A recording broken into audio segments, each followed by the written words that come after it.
आणि माधुरी हत्तीणी संदर्भात मुख्यमंत्र्यांनी आता बैठक बोलवलेली आहे। येत्या मंगळवारी मुख्यमंत्र्यांच्या उपस्थितीत बैठक होणार आहे।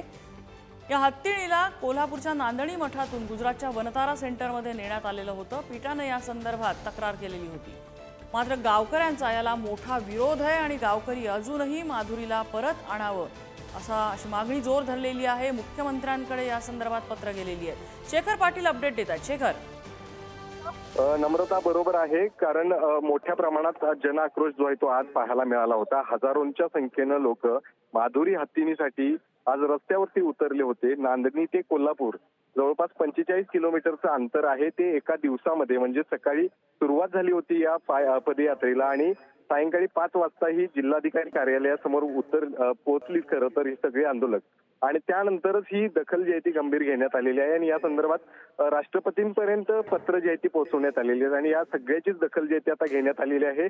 मंगळवारी या संदर्भात बैठक देखील आयोजित करण्यात आलेली आहे।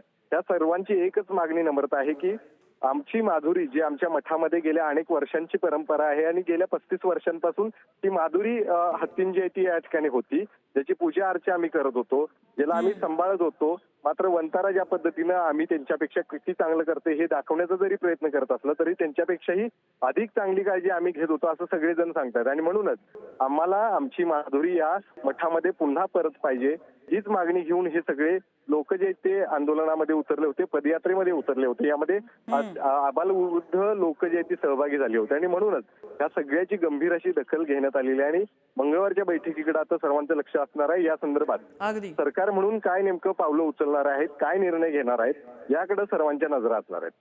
शेखर, अपडेट घेत राहू। तुर्तास धन्यवाद या माहितीबद्दल। एक मंगळवारी बैठक लावलेली आहे आणि या बैठकीमध्ये लीगल ऑप्शन्स काय आहेत, कारण सुप्रीम कोर्टाचा निर्णय आल्यानंतर आपल्याला माहिती आहे की सुप्रीम कोर्टाच्या वर आपण नाही आहोत, त्यामुळे याच्यामध्ये कायदेशीर काय तरतुदी आहेत किंवा कशा प्रकारे आपल्याला परत आणता येईल किंवा काय त्याची वेगळी व्यवस्था करता येईल अशा सगळ्या बाबी त्या ठिकाणी आपण ठेवू। पण ही मूळ केस जी आहे ही केस ऍक्टिव्हिस्ट आणि ज्यांच्याकडे ही व्यवस्था होती त्यांच्यामधली केस होती। अर्थात त्याच्यामध्ये जो काही सरकार म्हणून वन विभागाचा रोल होता तेवढाच वन विभागाने त्यावेळेसचे जे काही अहवाल दिले आहेत, पण कुठेही याच्यामध्ये सरकार म्हणून थेट हा निर्णय घेण्यात आलेला नाही। हा सुप्रीम कोर्टाने घेतलेला निर्णय आहे।